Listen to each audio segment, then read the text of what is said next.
ইস, মোর বিয়ে হবে কি না হবে?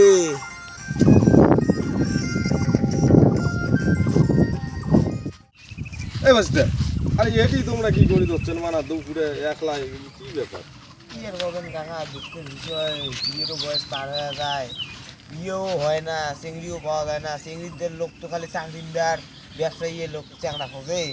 ঢালাই ছাটাই রং মিস্ত্রি এগুলো তো একদমই দাম দেয় না, পছন্দই করে না। আচ্ছা কি আর করিম, সেই মনটা একদম, মোর মনটাতে কি কবা হচ্ছে এটা তোমরা বুঝেনি না, বুঝলেন? ঠিক আছে, তোমার বয়স যখন পার হওয়া হচ্ছে তাই কি বিয়ের জন্য নাকি চিন্তা করে দিচ্ছ? হ্যাঁ না, কি আর তাহলে করবো? এক কাজ করো, কর। শোনো, তোমাকে ভালো বুদ্ধি দাও। বিয়ে করার একটাই উপায়, যেটা হচ্ছে তোমরা আজকে তোমার মাক জিয়া করবেন, বন্ধন তুলিবে।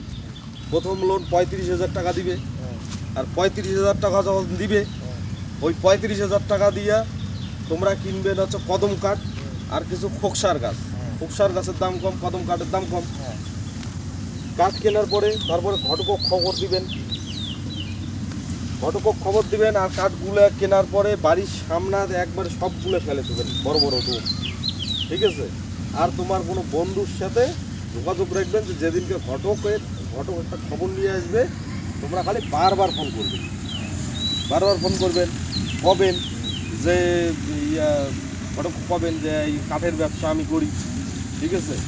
কবেন ওই বন্ধুটা কবেন যে খানিক পর পর ফোন করবো, আর মুই নিজে নিজে কম যে ঠিক আছে ফালা কাটার মাল এখনই যাচ্ছে এক গাড়ি, আর 5 লাখ টাকার মাল অলরেডি রেডি আছে। এই যে আমার গাড়ি কালকের মধ্যে আমি পাঠাচ্ছি। তাহলে ঘটক যে চিংড়ি বাবক কবে, হ্যাঁ। চিংড়ি বাবা এইবারে শোনার পরে কবে যে না এই নেহান তো তাহলে ভালো ব্যবসায়ী ছেলে, যখন ভালো ব্যবসায়ী ছেলে হবে বাস চিংড়ি দিতে বাধ্য, এই নেহান করিয়াই বিয়ে করা হবে। তাছাড়া আর বিকল্প রাস্তা নাই, বুঝছেন? কাজটা কি সাকসেসফুল হবে তো কাকা? একদম সাকসেস। আরে বাবা মোর বুদ্ধি খালি তোমরা ধরো না, তারপরে দেখো সাকসেস কাক কয়, তোমার বিয়েও হইতে বাধ্য, সেই মোর এখানে কাকা বাড়িতে খবর না, বাড়িতে করলে বাবা চিন্তা করে, বাবাও তো বিয়েও হবে, টেনশন বয়স নাই, হয়ে গেছে বাবারও, কি আর খবর। টেনশন নাই, তোমার বিয়েও হয়ে যাবে। মোর বুদ্ধি তোমরা ধরি চলো।